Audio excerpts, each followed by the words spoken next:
at 16. Clara Bennett had $247 to her name, one backpack, and nowhere to sleep after her stepfather put her belongings outside and locked the door behind her. Her mother was dead. Her father had supposedly abandoned her years ago. And by morning, Clara was sitting alone in a bus station, wondering where she would spend the next night. Then she opened an envelope her mother had left behind with one strange instruction only. Open this when you have nowhere left to go. Inside was no money, no comforting letter, and no address to a relative willing to take her in. There was only an auction notice for Greyhaven Island, an 11-acre forgotten island off the coast of Maine, abandoned for years and considered practically worthless.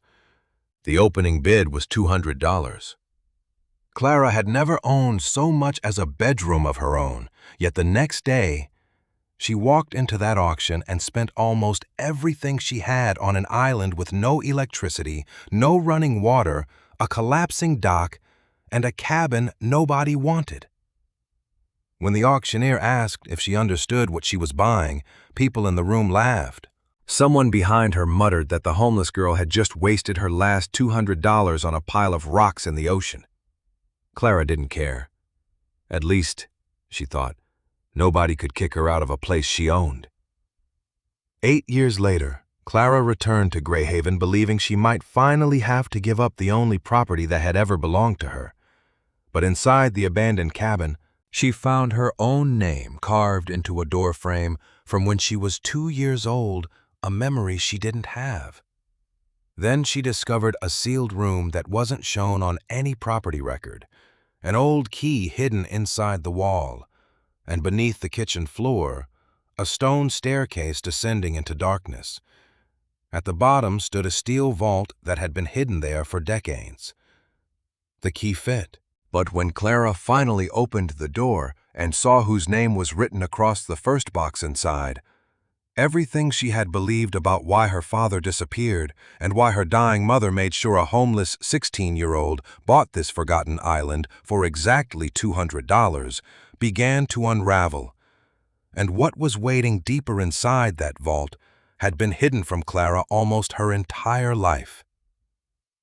Before we go back to the night Clara was kicked out and discover how a girl with only $247 ended up owning Greyhaven Island, tell me in the comments where you're listening from and what time it is there right now. I always love seeing how far these stories travel and who is listening late at night, early in the morning, or somewhere in between. Wherever you are, I hope you're having a peaceful morning, a beautiful day, or a restful evening. And if you enjoy emotional mysteries about forgotten places, hidden family histories, and ordinary people discovering that the past isn't always what they were told, subscribe to the channel so you don't miss the next story. Now, let's go back to the beginning, 8 years earlier. When Clara Bennett was 16 years old and heard the lock click behind her. Clara Bennett was 16 when Ray Mercer put her backpack on the front porch and told her she could not stay another night. It was a cold October evening, and for several seconds she simply stared at him through the open doorway, certain she had misunderstood. Her mother had been dead for 4 months. The house still smelled faintly of Evelyn's lavender soap, and Clara's school shoes were still beside the stairs. "Where am I supposed to go?" she asked. Ray avoided her eyes. "You're old enough to figure something out." He placed a grocery bag beside the backpack. Inside were 2 shirts, jeans, socks, and the few things Clara had left in the laundry room. "This was Mom's house, too. The mortgage is in..." His voice was tired rather than angry, which somehow hurt more. "I can't keep paying for you, Clara." She waited for him to reconsider. He didn't. "Your mother is gone," he said. "I can't keep paying for you." Then he closed the door. Clara heard the deadbolt slide into place. She stood on the porch until the light in the hallway disappeared. In her wallet, she had $247, mostly saved from weekend shifts at a diner. She had no relative nearby she could call, and the 2 school friends whose numbers she knew lived with families already struggling. Pride kept her from trying anyway. Clara walked 3 miles to the Bellwether bus station, carrying the backpack and grocery bag. The last northbound bus had already left. The waiting room remained open overnight, though the ticket window closed at 10. She bought a bottle of water for $1.25, then regretted spending even that. She sat beneath a fluorescent light with her backpack between her feet and tried not to think beyond morning. Near midnight, looking for a sweatshirt, Clara found a cream-colored envelope wedged inside the inner pocket. She recognized her mother's handwriting immediately. Clara. Beneath her name, Evelyn had written, "Only open this if you have nowhere left to go." Clara's fingers froze against the paper. She remembered her mother giving her the envelope during the last weeks of her illness. Clara had shoved it into the backpack because opening it had felt too much like admitting Evelyn expected to die. Now she tore the edge carefully. She expected money, maybe an address, perhaps the name of someone her mother had secretly arranged to help her. Instead, a faded photograph and a folded county notice slid onto her lap. The notice announced a tax auction scheduled for 9 the following morning. One property had been circled repeatedly in blue ink. Gray Haven Island, 11 acres offshore, abandoned structures, no utilities, marine access only, minimum bid $200. Clara read it twice. What she whispered. On the bottom, Evelyn had written only 4 words. "If you need somewhere." Clara almost laughed. She had $245.75 left. No bed for the night, and her dead mother apparently wanted her to spend $200 on an island. She unfolded the photograph. It showed a weather-beaten cabin beside a rocky shoreline. A woman stood on the porch, but her face was partly turned away. Clara recognized her mother's profile.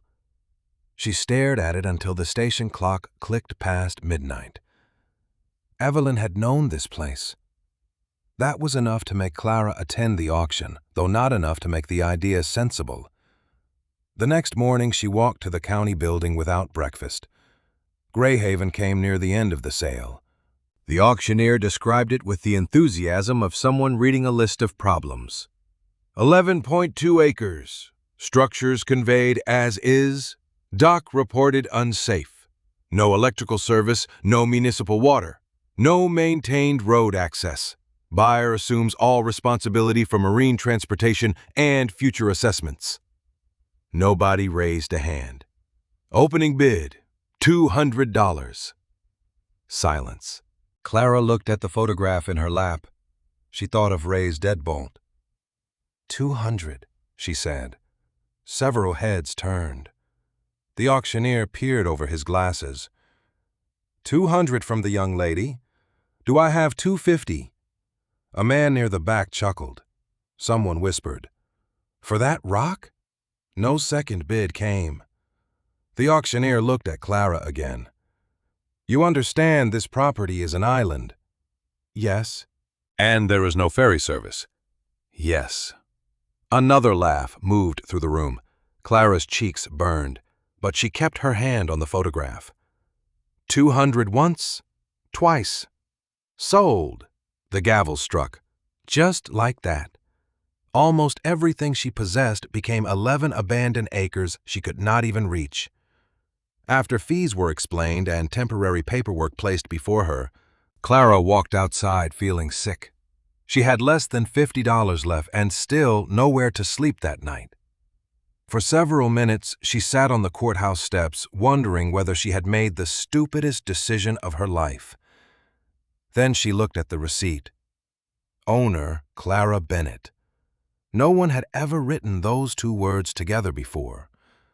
She folded the paper carefully and returned it to the envelope. Whatever Greyhaven was, a ruined cabin, wet rocks, trees, nothing, it belonged to her. Ray could lock his door. He could tell her she cost too much. But somewhere beyond the harbor was a piece of ground where nobody could tell her to leave. That evening, Clara returned to the bus station, under the same fluorescent light. She studied the photograph again, this time searching for some explanation of why Evelyn had circled Greyhaven. Her mother's younger face was unmistakable now. Clara turned the picture over. Nothing was written there. She held it beneath the brighter light over the ticket counter and noticed that the photograph had been folded once down the middle. The crease had hidden part of the image. She flattened it carefully. A second person appeared beside Evelyn, one arm resting against the cabin railing. A young man, smiling toward the camera. Clara stopped breathing.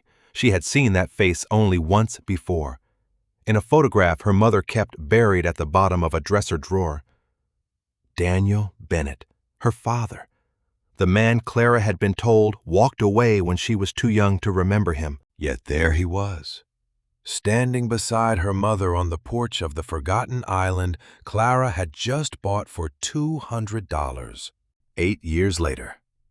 Clara Bennett still owned Greyhaven Island, though most days ownership meant little more than a line on her tax bill and a folded photograph she kept in the back of her dresser. At 24, she lived in a one-bedroom apartment above a laundromat in Bellwether and worked mornings at a bakery and evenings serving tables 3 nights a week. She had learned how to stretch groceries, postpone replacing shoes, and keep enough money untouched for emergencies. Greyhaven had survived inside that same system. Each year, Clara paid what she could toward its modest taxes and promised herself that someday she would save enough to repair the cabin. Someday had never arrived. She had visited the island only a handful of times since buying it, always briefly. Paying fishermen for rides when she could afford them, the dock had deteriorated. Storms had damaged the roof. Every visit seemed to produce another expense she couldn't meet. Still, she never considered selling it. Then a county envelope appeared beneath her apartment door. Clara opened it, standing in the hallway. The letter referred to an irregularity in Greyhaven's chain of title and requested documentation establishing clear ownership beyond the tax sale through which she had acquired the property. If satisfactory records could not be produced, the county could begin proceedings affecting her claim. Clara read the paragraph 3 times. 8 years earlier, she had believed the stamped auction papers meant one simple thing: owner Clara Bennett. Now the word claim made her stomach tighten. She called the number on the notice during her bakery break. The clerk explained that older records connected to Greyhaven were incomplete. "So you're saying it isn't mine?" Clara asked. "I'm saying we need documentation." "I bought it from the county." "And we have that record. The issue predates your purchase." Clara looked through the bakery window toward the gray strip of harbor. "How long do I have?" "Respond as soon as possible." It wasn't an answer, but Clara recognized the warning. That afternoon, she removed the old cream envelope from her dresser. The auction notice remained inside beside the photograph of Evelyn and Daniel standing at the Greyhaven cabin. Clara had spent 8 years avoiding the obvious question in that image. If her parents had known the island, why had her mother never mentioned it until the strange instructions left before her death?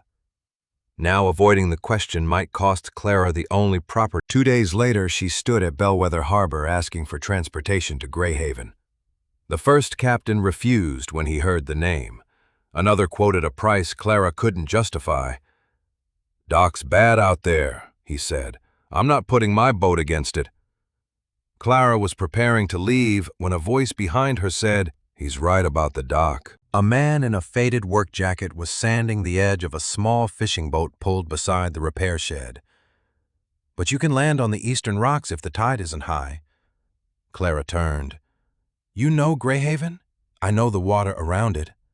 He wiped his hands on a rag. "Noah Hale." "Clara Bennett?"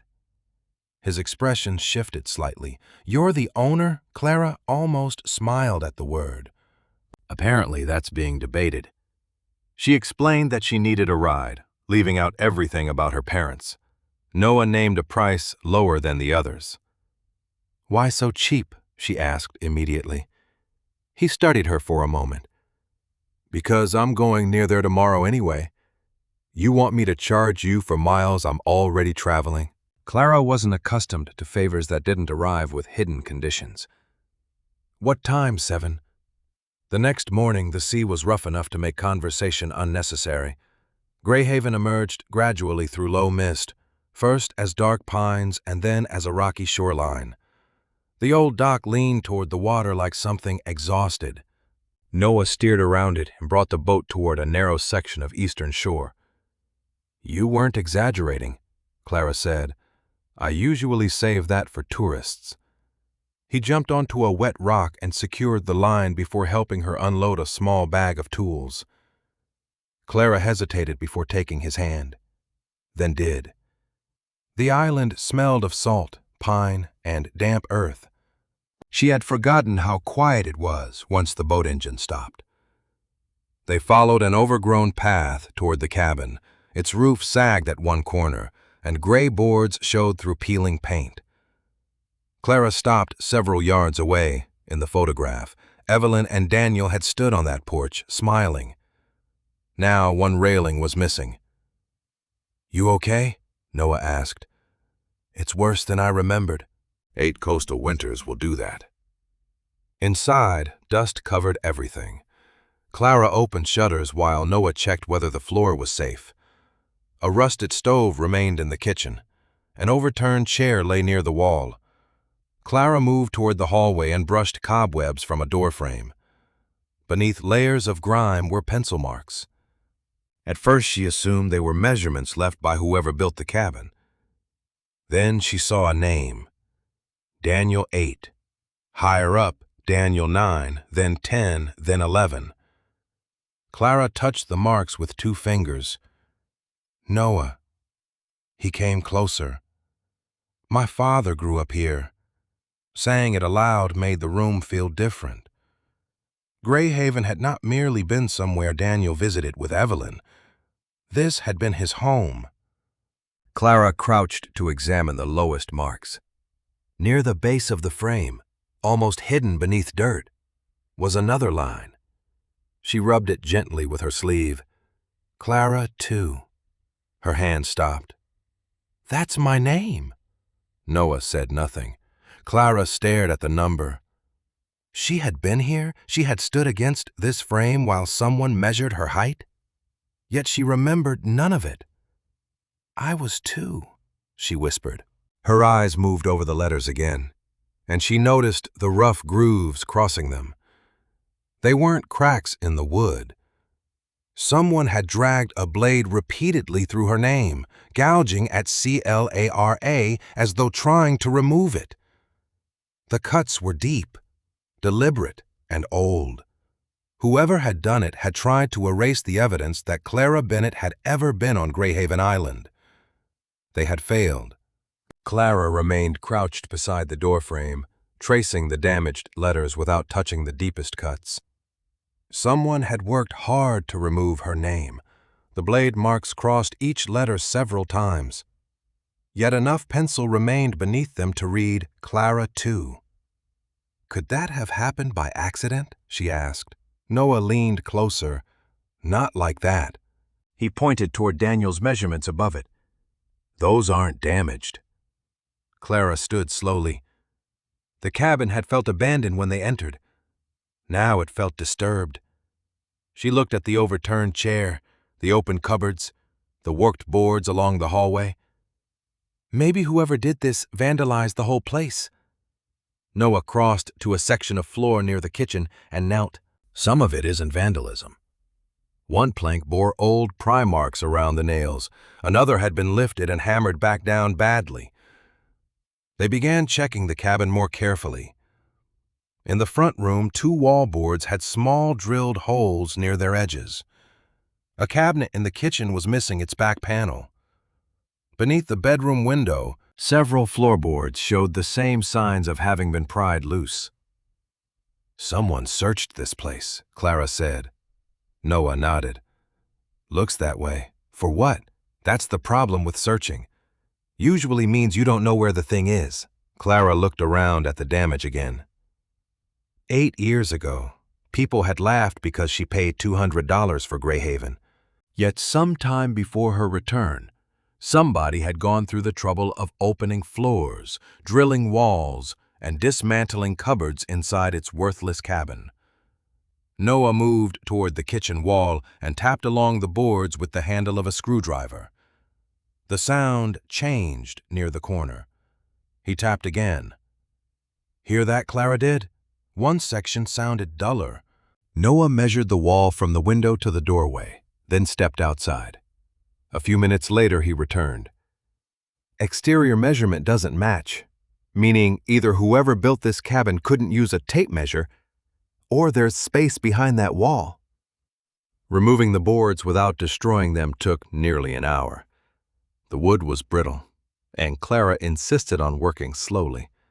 When the final nail came loose, Noah pulled the panel forward. Behind it was a narrow cavity between studs. Clara shone her flashlight inside. Something metallic reflected the beam.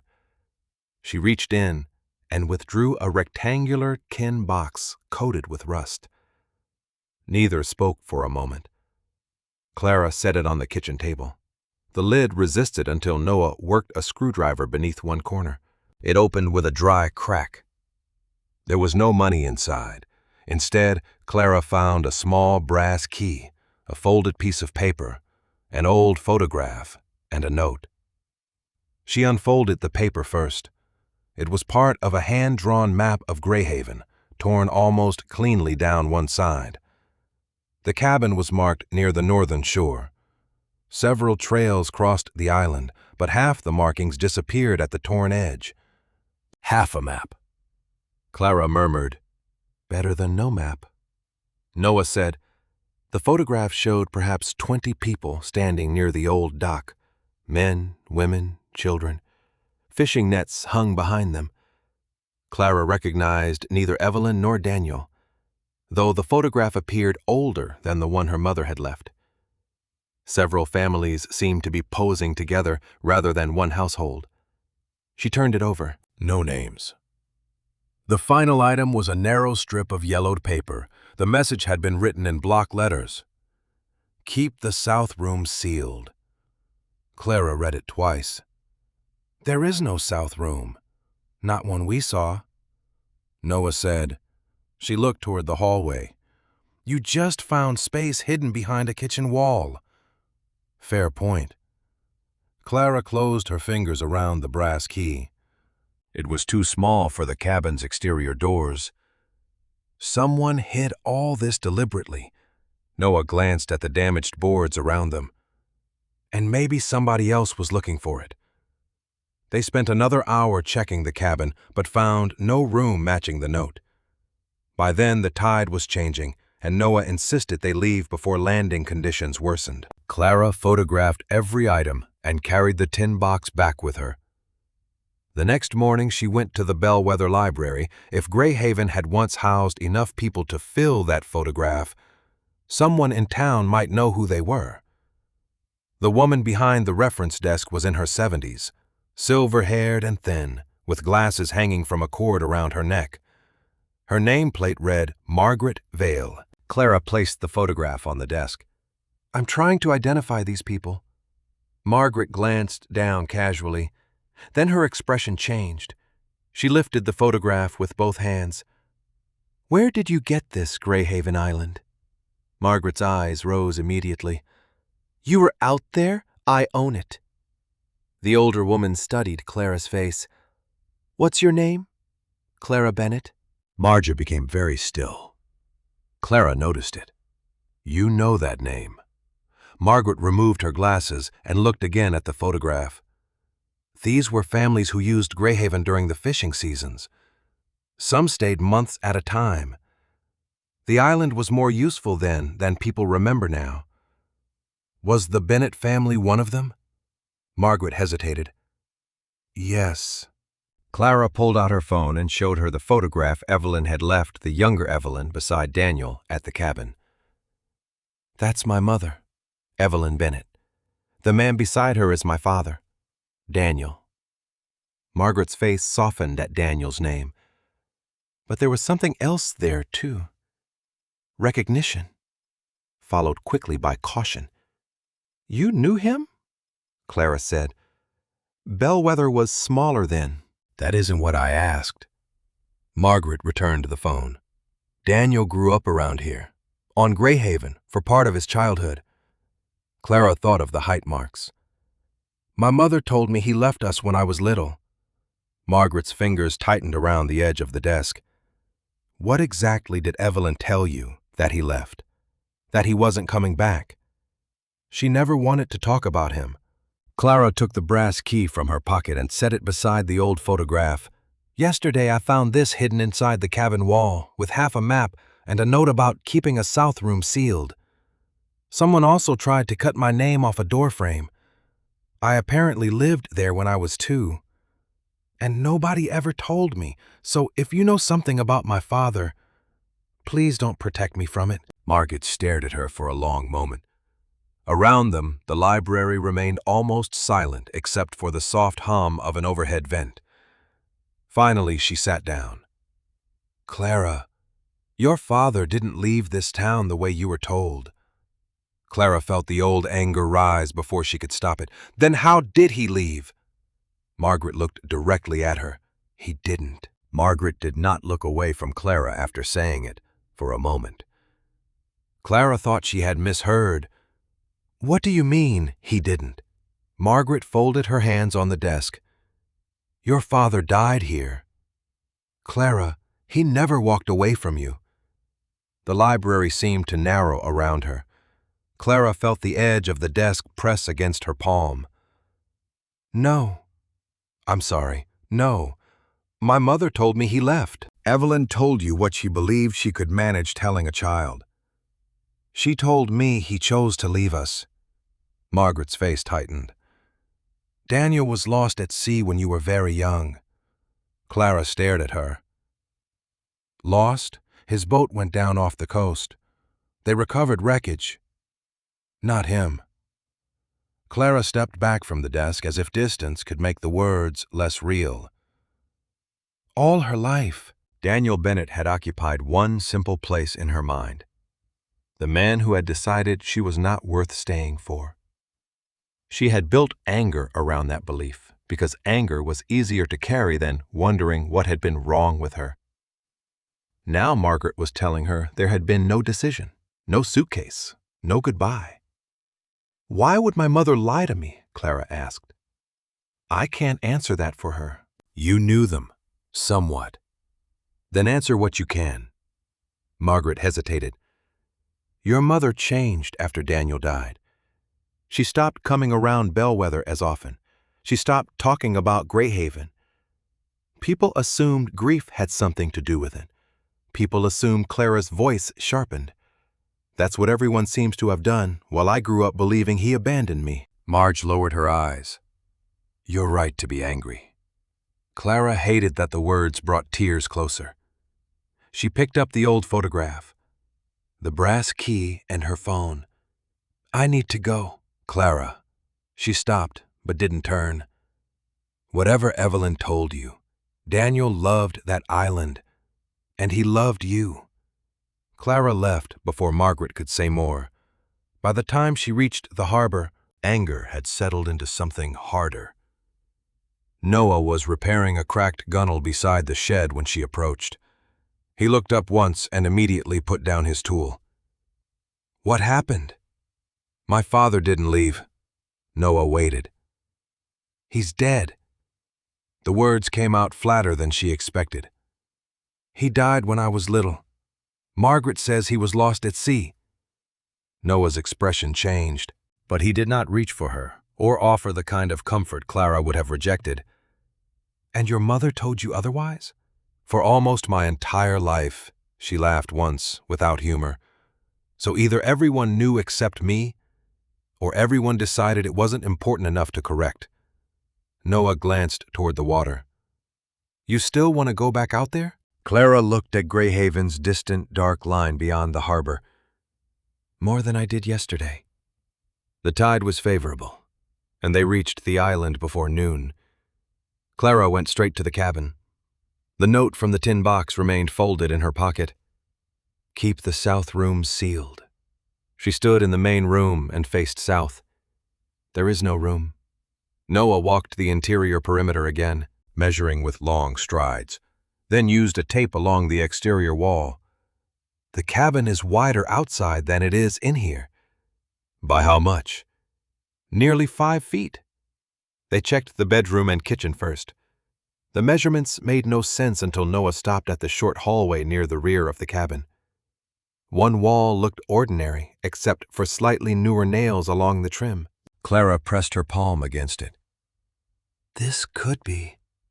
Removing the first board exposed a second layer of wood behind it.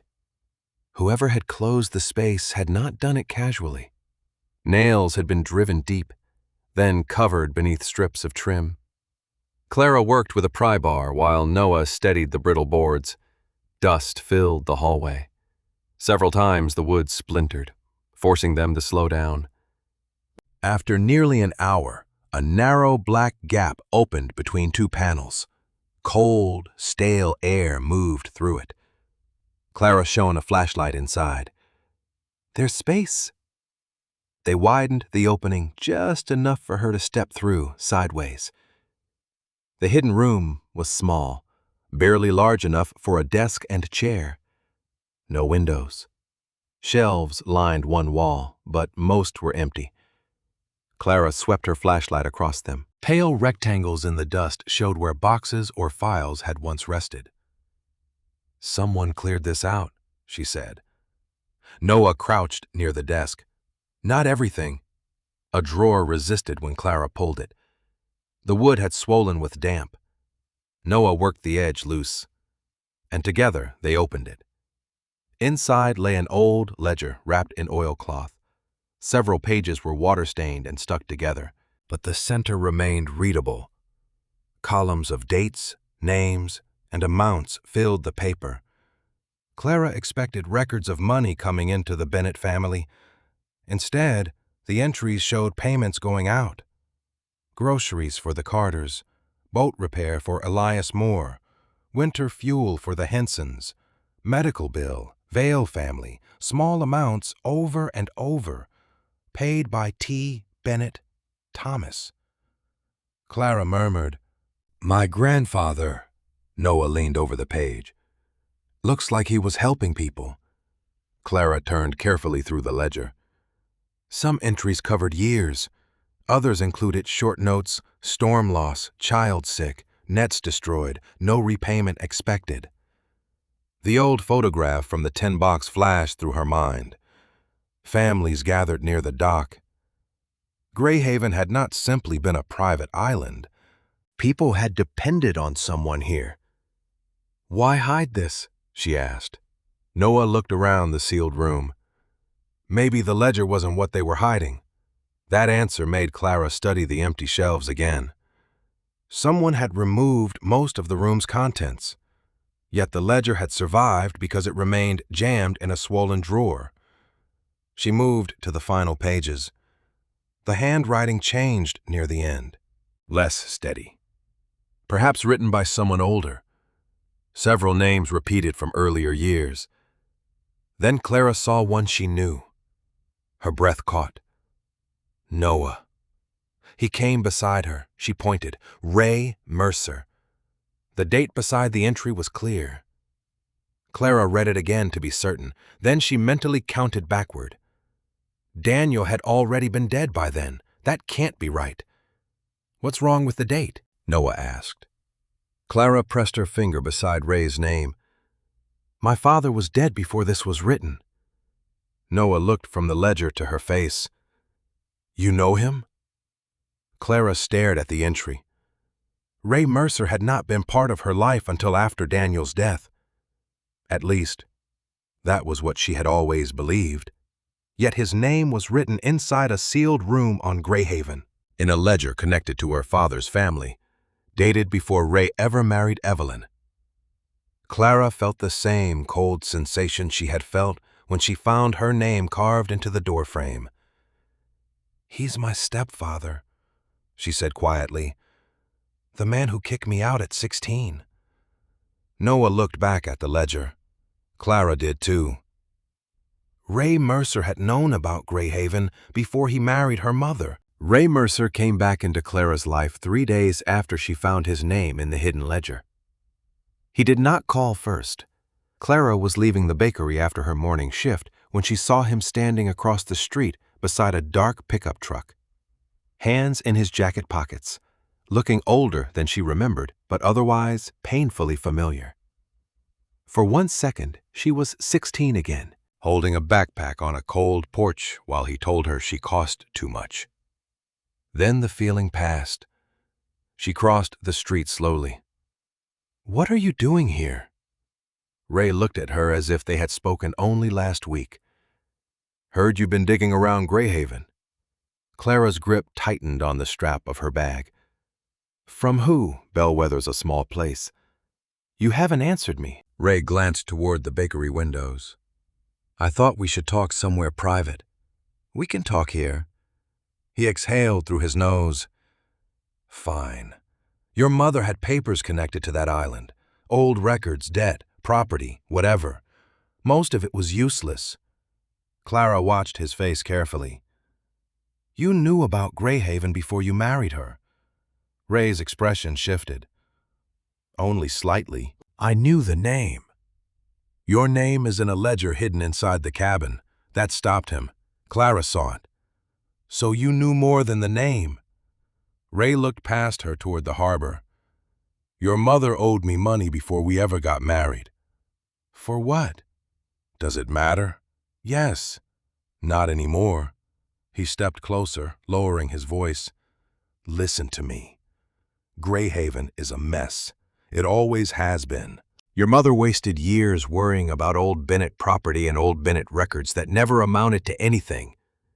You've already spent enough of your life hanging on to that place." Clara almost laughed. "You threw me out with $47 left after I bought it. You don't get to tell me what I've spent enough of my life doing." Ray's jaw tightened. For a moment she thought he might become angry, but instead he reached into his coat and handed her a folded sheet of paper. 15,000? Clara looked at it. "What? I'll pay you $15,000 for the island? Cash sale? You sign it over. You walk away." The number hit harder than she wanted it to. $15,000 was not wealth, but to Clara, it meant months without fear. It meant paying off the credit card she used when the apartment furnace failed last winter. It meant replacing the car she kept repairing one problem at a time. It meant savings, security, breathing room. She unfolded the paper. Ray had already written the amount and a basic purchase proposal. "Why?" she asked. "Because I know what it's worth." "You just said it was a mess. Land is land. Then why 15,000 for 11 acres with no power, no water, and a dock nobody wants to use?" Ray's mouth flattened. "Because I'm trying to make this easy for me." Clara asked, "Or for you?" He stared at her. She folded the offer again and handed it back. "No, Clara, no. You're making—" She stepped away. "But if Greyhaven is worthless, you shouldn't care." Ray looked at her for several seconds, then took the paper. "Your mother got herself buried in things she didn't understand. Don't talk about her like that. I'm trying to save you from doing the same." Clara felt anger rise, but underneath it was something steadier. "You didn't save me when I was 16. Ray said nothing. "Don't start pretending now." She walked away before he could answer. Noah was at the harbor when she found him, replacing a section of rotted decking beside the repair shed. He glanced up as she approached. "You look like you want to throw something into the ocean. Ray offered me $15,000 for Greyhaven." Noah stopped working. "That much?" "Exactly. You taking it, Clara?" Looked at him sharply. "That's all you're going to say? It's your island." He set the hammer down. "Not mine." Clara leaned against a piling. $15,000 would solve a lot of problems. Probably. And the island might get taken from me anyway if I can't fix the title issue. Also true. She frowned. You're not helping. Noah gave a small shrug. You don't need me to tell you what to do. Clara looked across the harbor toward the gray horizon. What would you do? Noah was quiet for a moment. Do you want the money, or do you want the answer? She looked at him. He did not smile, and the photograph of her parents standing on Greyhaven. The answer, she said. Noah picked up his hammer again. Then I guess you already decided. Later that afternoon, Margaret called Clara and asked her to come to the library. She had pulled bound copies of old local newspapers from storage. One article was dated from the week Daniel disappeared. Margaret placed it under a reading lamp. The headline was small. Local fisherman missing after night search. Clara read slowly. Daniel Bennett had left Bellwether Harbor after dark despite rough conditions. Authorities believed he had been headed toward Greyhaven. The article included one detail Margaret had circled in pencil. A harbor worker told investigators Daniel had received word that someone had been seen on the island shortly before he launched. Clara read the sentence again. Someone was there, apparently. Margaret said, Do they say who? No. Did anyone ever find out? Margaret shook her head. Clara's eyes returned to the article. Her father had not gone out on a random fishing trip. He had gone to Greyhaven because he believed someone was already there. The next morning, Clara and Noah returned to the island. The weather had cleared, and they landed on the eastern rocks without difficulty. Clara noticed the first footprint before they reached the cabin. It was pressed into a patch of damp soil near the path, larger than hers, and too fresh to have survived the previous rain. Noah crouched beside it. Someone's been here. Clara's stomach tightened. They moved faster. The cabin door was closed but not latched. Inside. One chair had been knocked sideways. A cabinet stood open. Clara went immediately to the kitchen wall, where they had found the tin box. The cavity was empty, as expected, but someone had disturbed the boards around it again. The map, she said. She opened her bag. The brass key was still in the small inner pocket, but the folded half map was gone. I had it in the desk drawer last time we were here. Noah checked the room. Anything else missing? Clara searched quickly. The photograph remained. The note about the south room remained. The ledger had been taken back to the library for safekeeping. Only the half map was gone. She held up the brass key. They missed this. Noah took it and turned it in his fingers. He studied the narrow shaft, the thick squared teeth, and the stamped number near the bow. This isn't a house key. I figured that much. It's older. He ran his thumb across the metal. Looks like something made for a safe deposit box. Maybe a heavy lock.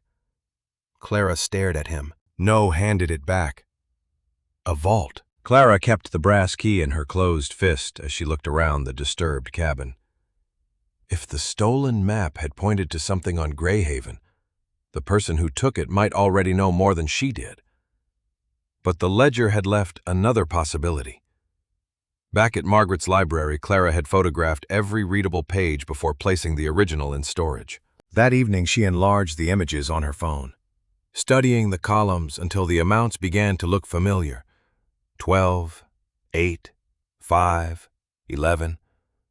At first, they appeared to be ordinary payments, but several numbers repeated in patterns that made little sense financially. The next morning, she brought the photographs to Noah. These numbers, she said. Some are payments, some aren't. Noah compared them while they sat beside the harbor repair shed. What makes you think that Thomas wrote dollar signs beside the actual payments? These don't have any. She showed him a sequence near the back. 12, 8, 5, 11, 9, 4. Noah looked toward Greyhaven. Measurements. That's what I was wondering. They returned to the island with a tape measure, pry bars, a shovel, and timber Noah insisted on bringing after seeing the cabin floor. Inside, they tested the numbers against walls, windows, and doorways. Most led nowhere. Then Clara measured 12 feet from the south wall and 8 from the kitchen entrance. The two lines crossed beside the rusted stove. She tried the next pair from that position. 5 feet toward the outer wall, 11 toward the hallway. Again. The measurements enclosed the same section of kitchen floor. Thomas wasn't recording money. Clara said, "Not here." Noah tapped the boards with the heel of his boot. Near the stove. The sound changed. Hollow. Clara knelt immediately and wedged the pry bar into a seam.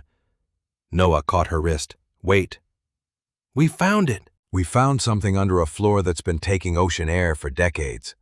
He pointed to the sagging joists visible through a damaged section nearby. "If we start ripping boards out, this corner could drop with us on it."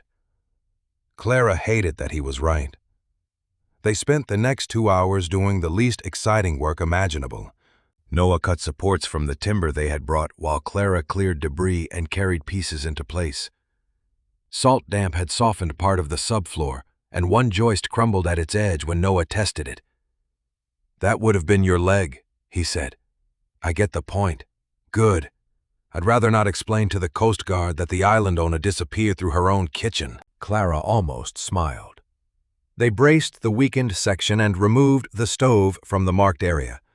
Beneath it, 4 floorboards were newer than those surrounding them, though age had darkened everything to nearly the same color. Clara sat back on her heels. Sweat had dampened her hair despite the cold air moving through the broken windows. "When I was 16, I didn't even know if there was a cabin worth saving." Noah worked another support into place. "You'd seen the picture." "A picture isn't much." She looked at the boards. "Ray locked me out. And that night I was sitting in the bus station trying to calculate how many days I could eat on $247.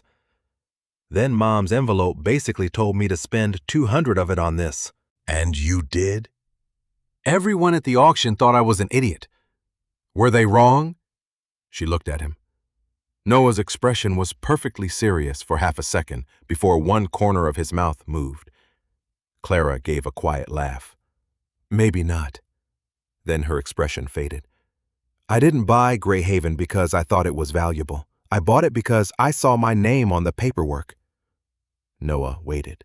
Clara had never explained this to anyone. "Ray could throw my clothes outside because the house was his. Every place I'd ever slept belonged to somebody else. Greyhaven was 11 acres for $200, and I remember thinking that even if it was nothing but rocks, nobody could lock me out of rocks I owned." Noah lowered his hammer. "That's a lot for a 16-year-old to have to solve." Clara shrugged automatically. "I solved it." "You survived it." The distinction unsettled her more than sympathy would have. She turned back to the floor. "Let's open it," with the supports secured. Noah loosened the first board. Clara removed the next. Underneath was not earth, but a dark rectangular opening framed with old stone. A metal ring lay flat against a wooden hatch. Clara brushed away dust and pulled. It did not move. Together they worked the edges until the swollen wood finally released with a groan. Cold air rose from below. Stone steps descended beneath the cabin. Clara aimed her flashlight downward. "How far?" Noah asked. "I can't see the bottom." He checked the supports once more before following her. The stairway was narrow and damp, carved into the rocky ground beneath the house. Clara counted 13 steps before her shoes reached a stone floor. The chamber was small enough that her flashlight crossed it easily. There were no shelves, no boxes, no furniture. Only a steel door set directly into the far wall. Clara stopped. The door was dark with age, but surprisingly intact. It had no visible handle. At its center was a small brass keyhole. Noah came down behind her. "Well," he said quietly. Clara took the key from her pocket. Her fingers trembled despite herself. She crossed the chamber and inserted it. For one frightening second, it stopped halfway. She adjusted the angle. The key slid fully into the lock. "It fits." Noah stood several feet back. "Don't force it." Clara turned slowly. Resistance held. Then something heavy shifted inside the mechanism with a metallic click. At that exact moment, Noah raised his head. "Wait." Clara froze. At first, she heard only the sea striking the rocks beyond the cabin. Then another sound reached them through the floor above, faint but unmistakable. An engine. Noah moved toward the stairs. The sound grew louder. A boat was approaching Greyhaven. Noah reached the top of the stairs first and motioned for Clara to stay behind him. The boat engine cut suddenly, leaving only the sound of water against the rocks. Clara closed her hand around the brass key, still inserted in the vault lock, then pulled it free and slipped it into her pocket. "Whoever it is," Noah said quietly, "they know how to land here." Clara followed him back into the kitchen. Through the broken window, she saw a small motorboat tied near the remains of the old dock. A man was already walking up the path. Even before his face came fully into view, Clara recognized the way he carried his shoulders. Ray Mercer. He entered the cabin without knocking. His eyes moved immediately across the damaged floor, the open hatch, and the tools scattered nearby. "So you found it," he said. Clara stepped between him and the kitchen. "Found what?" Ray gave her a tired look. "Don't play games." Noah stayed near the hallway, close enough to intervene, but silent. Clara felt a pulse of anger. "You followed me." "I heard you were back out here. That isn't an answer." Ray glanced toward the open hatch. "I came because you don't know what you're dealing with. You keep saying that." "Because it's true." Clara crossed her arms. "Then explain it." For several seconds he said nothing. The old cabin creaked around them. Finally, Ray exhaled. "Your mother had papers, deeds, copies, old Bennett records. She kept boxes of them after Daniel died." Clara's stomach tightened. "And you took them?" Ray looked away. "That was answer enough. You took my mother's papers. After she got sick. Yes. Why? Because she owed me money. Because we were married. Because I thought there might be something in them worth selling." His voice hardened defensively. "Pick one." Clara stared at him. "So that's what this was always about. Don't make it bigger than it was. You knew about Greyhaven before you married her? Your name is in Thomas Bennett's ledger." Ray rubbed a hand over his face. "Thomas helped people around here years ago. I had a family problem. He helped with a payment.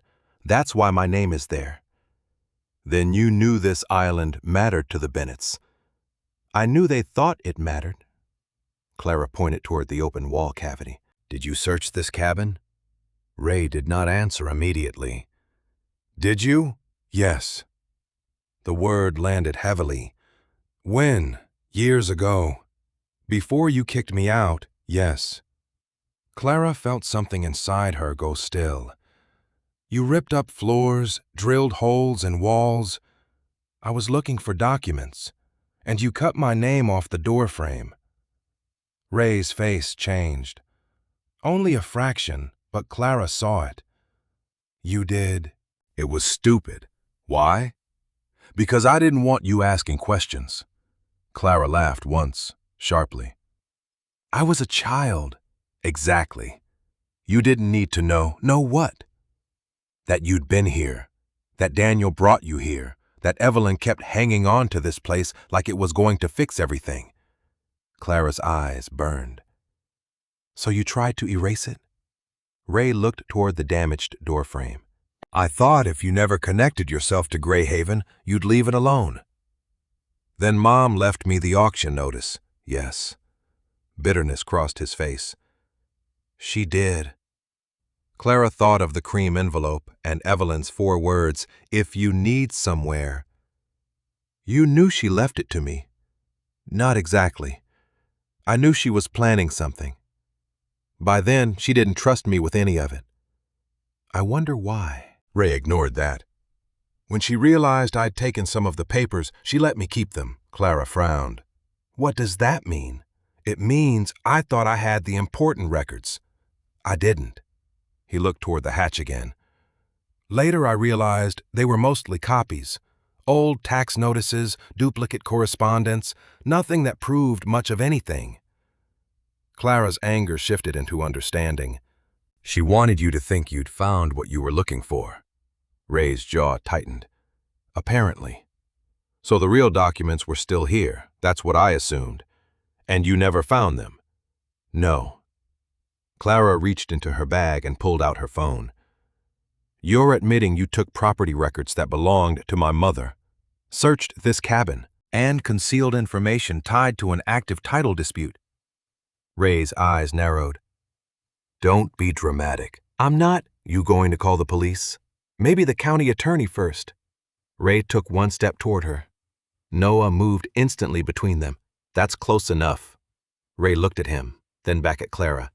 You think they're going to care about papers from 20 years ago? I think they might care if you remove documents connected to contested property. Ray's confidence faltered. Clara saw it and pressed harder. You offered me $15,000 after telling me Greyhaven was worthless. You stole records. You searched the cabin. Now you show up the moment I find something you missed? I came to stop you from making a mistake.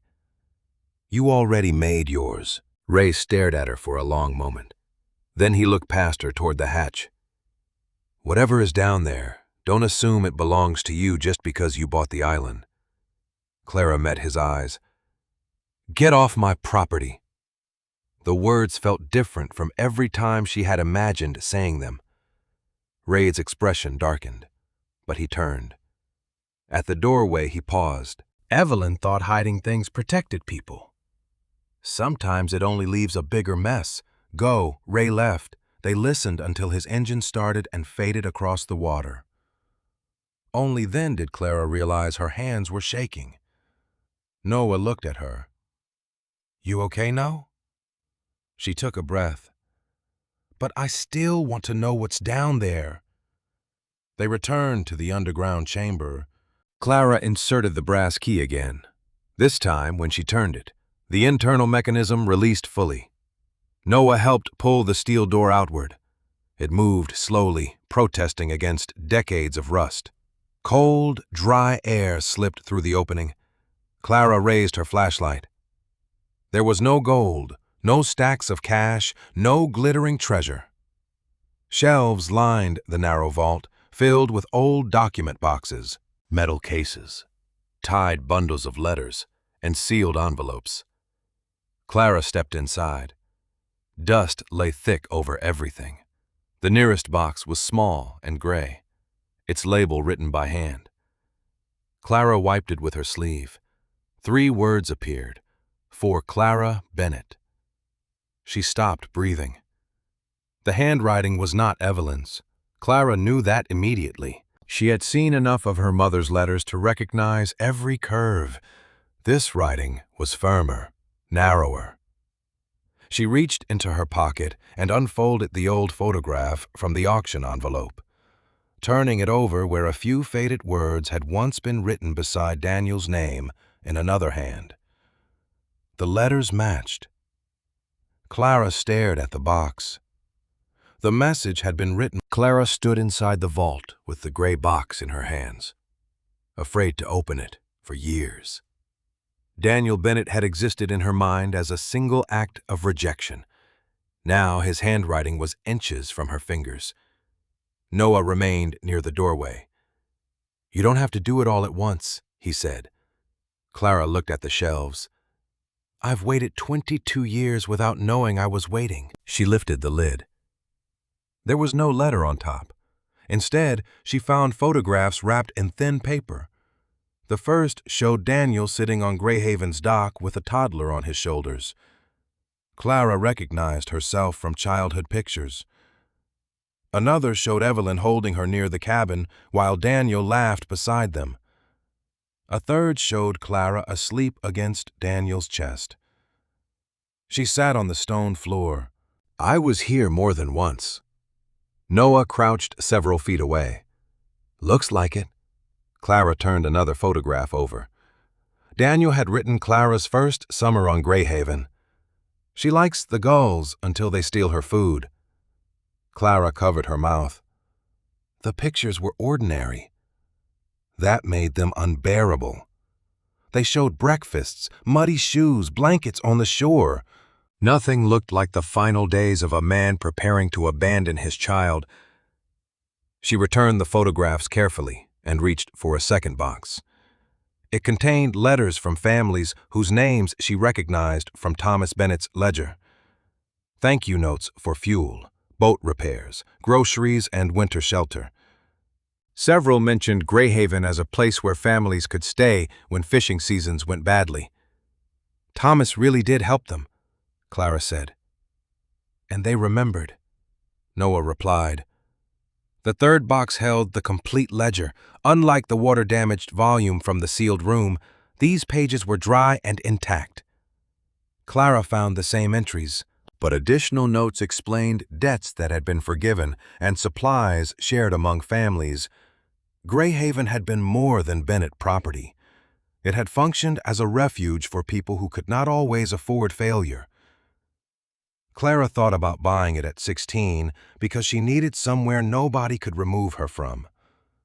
The similarity made her chest ache. On another shelf sat a narrow wooden box tied with cord. Inside were envelopes arranged by year. Every one carried her name. Clara picked up the earliest. Dear Clara, you are too young to read this, which is probably why I'm brave enough to write it. Today you took 3 steps across the kitchen before falling into your mother's laundry basket. You cried for 10 seconds, then tried again. Your mother says that stubbornness comes from me. I say she should look in a mirror. Clara stopped. She could hear Daniel's voice only as something imagined, built from ink. She read another. He wrote about repairing the small bedroom at the back of the cabin because Clara would soon need a bed instead of a crib. In another, he described how she hated the sound of waves during a storm until he carried her onto the porch and showed her that the cabin remained standing. One sentence made her pause. I hope you always know there's a place here for you, even when the rest of the world feels uncertain. Clara lowered the page. Tears blurred the words. He didn't leave me. Noah's answer was quiet. No, I spent years hating him. She wiped her face angrily. Every birthday, every school thing, every time somebody else's father showed up, I thought he could have been there and chose not to be. But then I got older. She could have told me, yes. Clara looked at him, surprised by the simplicity. You're not going to defend her? I didn't know her. Margaret keeps saying she was trying to protect me. Maybe she was. Doesn't mean it didn't hurt you. Clara folded Daniel's letter along its original crease. That was somehow easier to accept than forgiveness offered too quickly. She continued through the envelopes. Daniel wrote about Greyhaven, Evelyn, fishing, repairs, and Clara's childhood. None mentioned leaving. None sounded like goodbye letters. They were a father recording small moments because he expected his daughter to read them years later. Near the bottom was one unfinished letter. If they ever question who Greyhaven belongs to, your grandfather made sure the island could answer. Clara read the sentence aloud. Noah looked toward the shelves.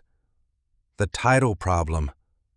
It sounds like Daniel knew it could happen. They searched the remaining boxes more carefully.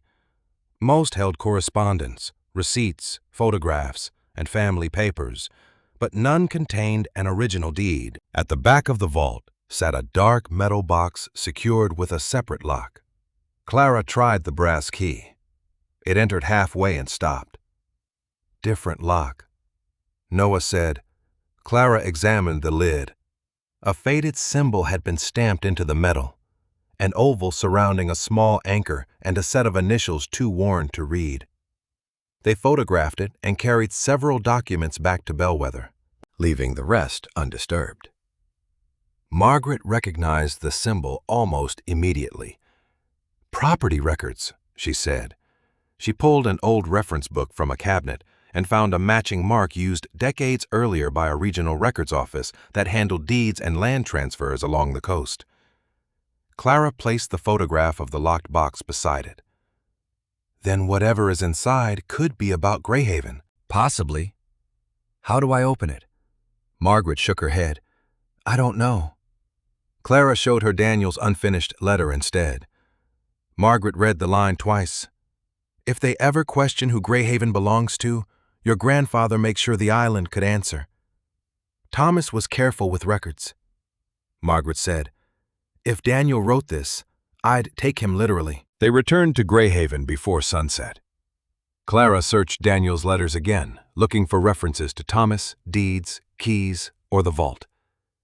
Nothing gave her a direct answer. Frustrated, she placed the final bundle back on the shelf. Noah had been examining the stonework along the rear wall. "Clara," she turned. He was crouched beside the lowest shelf. "Come here." A thin line ran through the stone floor beneath it, too straight to be a natural crack. Together they moved the boxes and lifted the lightweight shelf away from the wall. The line formed a rectangle. Noah brushed away decades of dust and found a recessed iron ring. Clara stared at it. "Another hatch, looks like it." They pulled together. The stone-faced panel resisted, then rose several inches with a scrape. Beneath it was a shallow compartment built into the floor. Clara aimed her flashlight inside. There were no loose papers, no photographs, no key. Only another sealed space beneath the vault itself. Noah looked at her.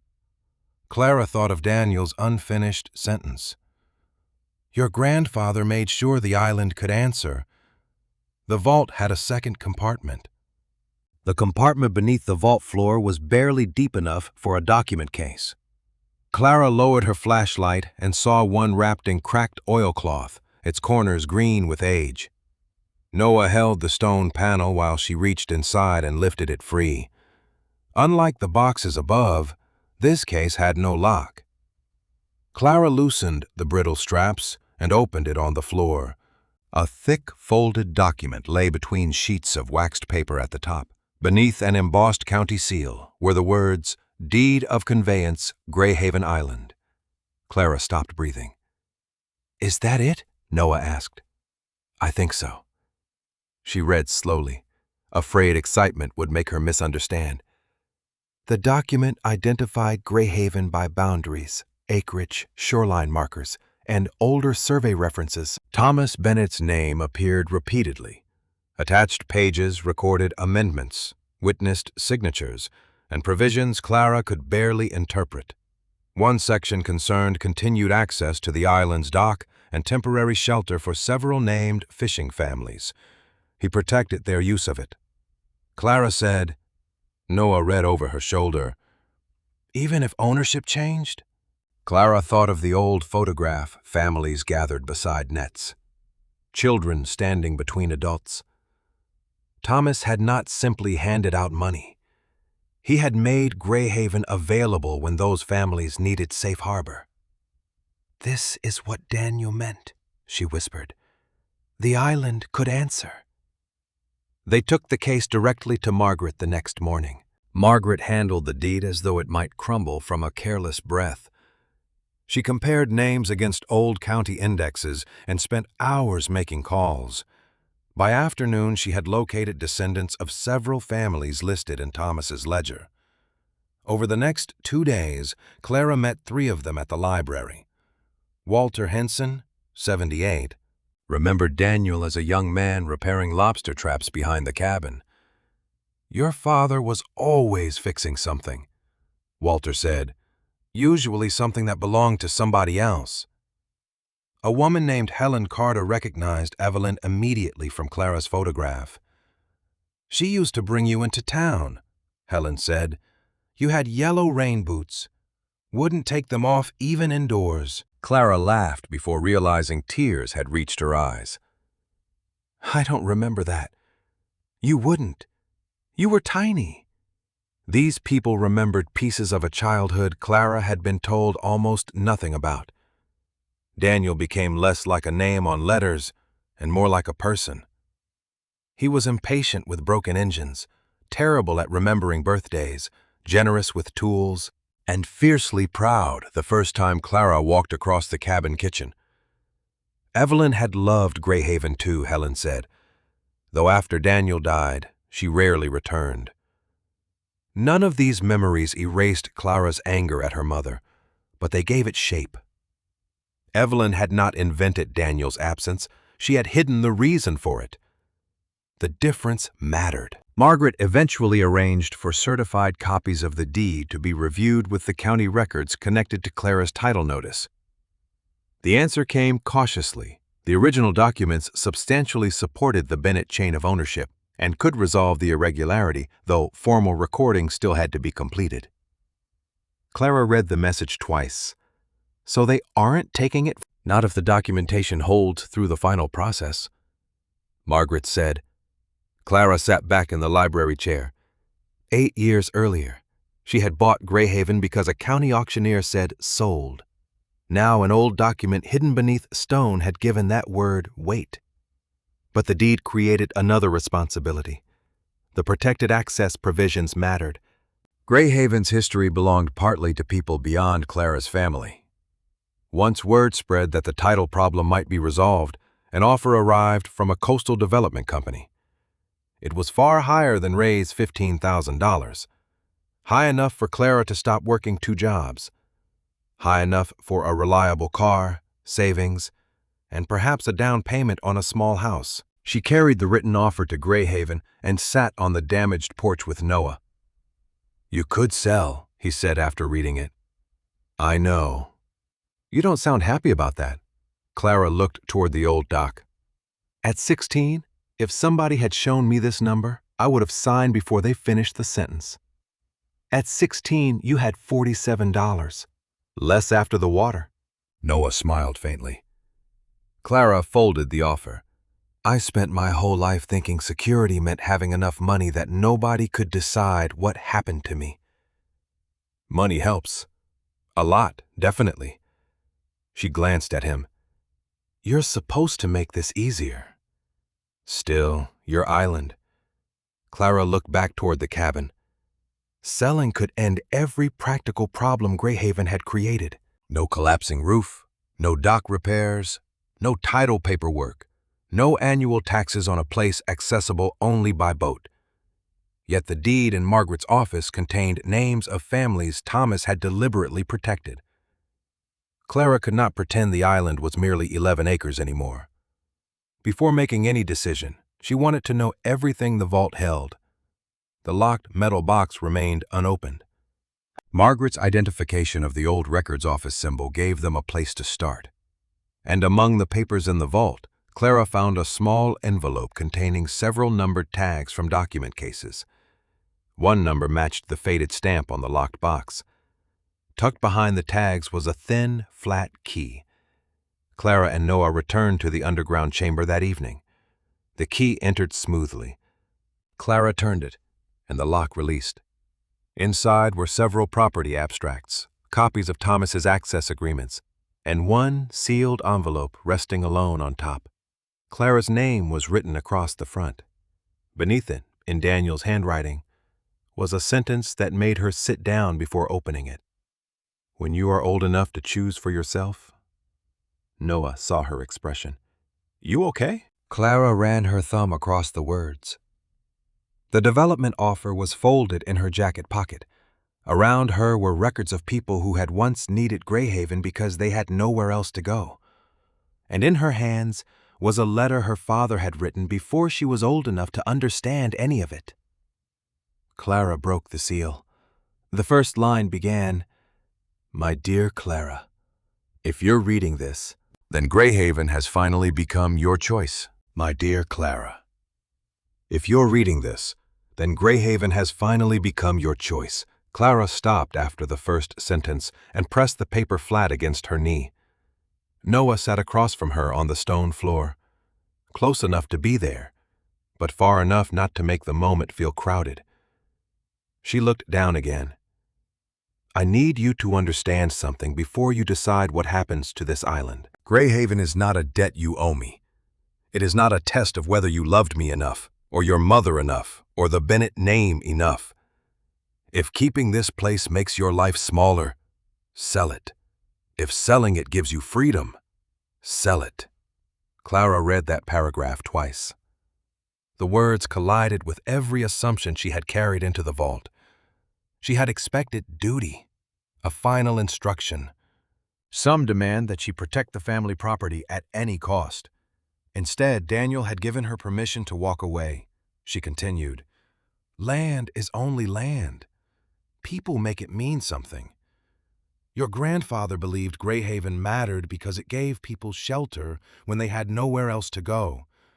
Your mother believed it mattered because this was where we started our life together. I believe it matters because this is where I first understood how much I wanted you in mine."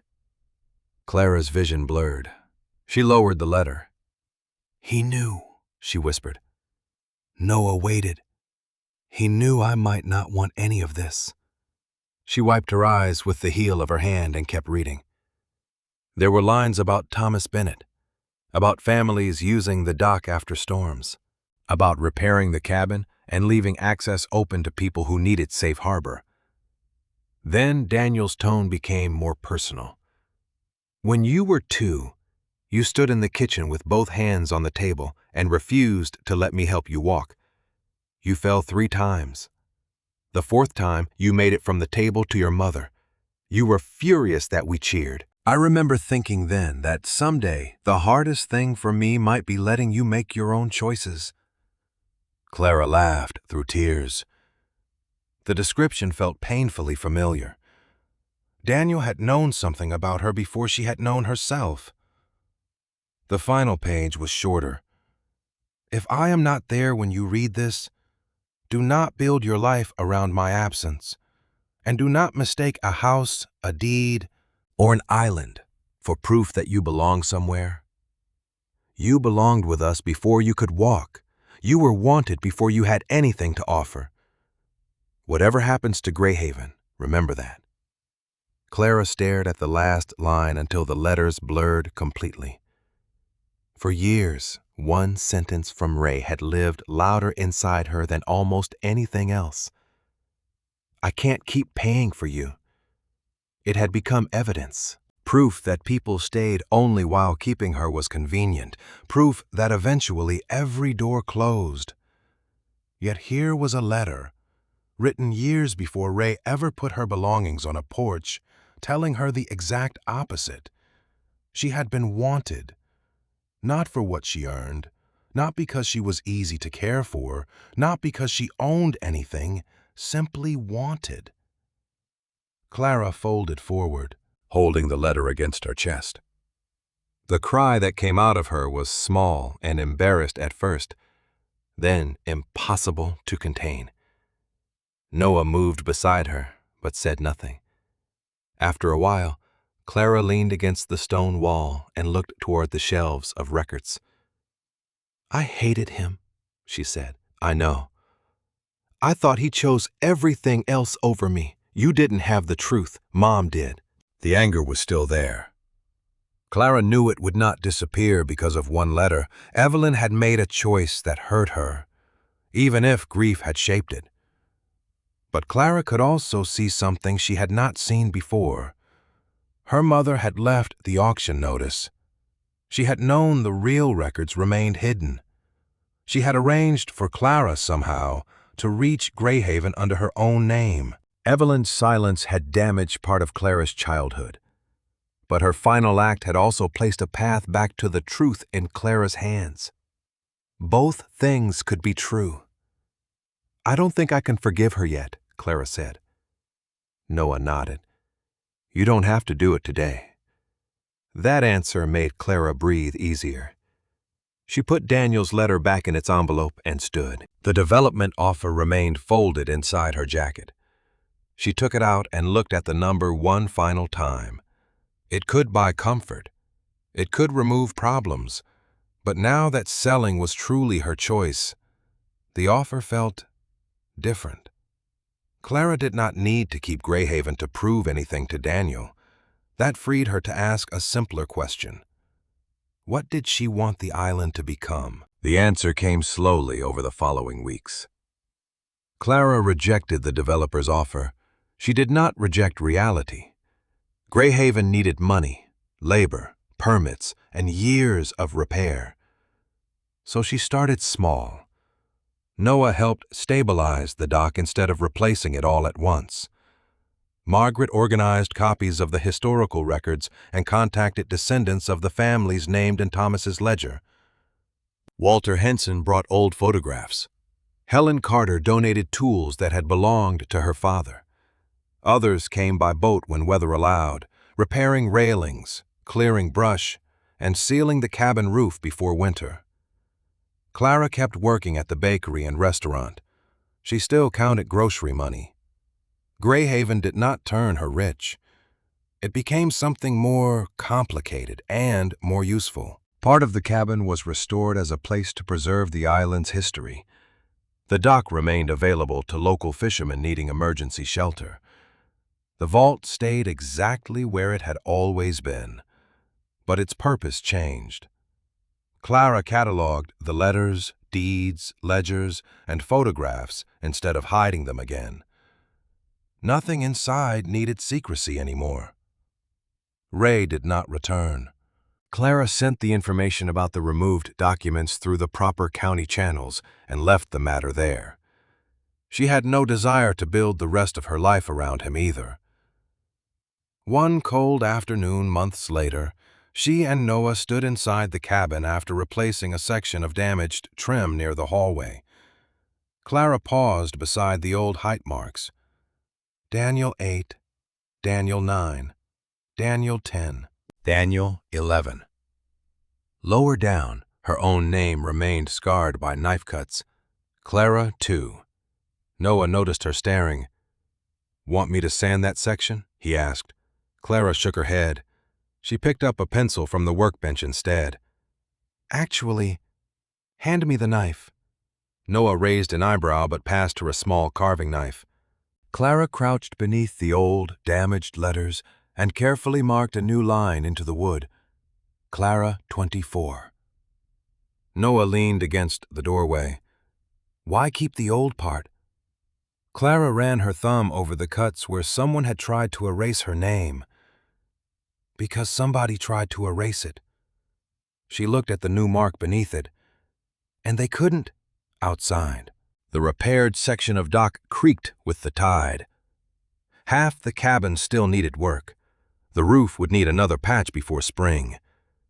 Greyhaven remained cold, inconvenient, and reachable only by boat. Clara smiled anyway. At 16, she had spent $200 because she wanted a place nobody could throw her out of. At 24, she finally understood that ownership was never the part that had saved her. The vault had not given her treasure. It had given her the truth about the people who came before Ray, before the bus station, before the locked door. Clara had not been abandoned by the whole world. She had been loved by people whose voices had simply been buried too long. She stepped onto the porch and looked toward the water for the first time. Greyhaven did not feel like somewhere she had bought because she was afraid of being sent away. It felt like somewhere she had chosen to return.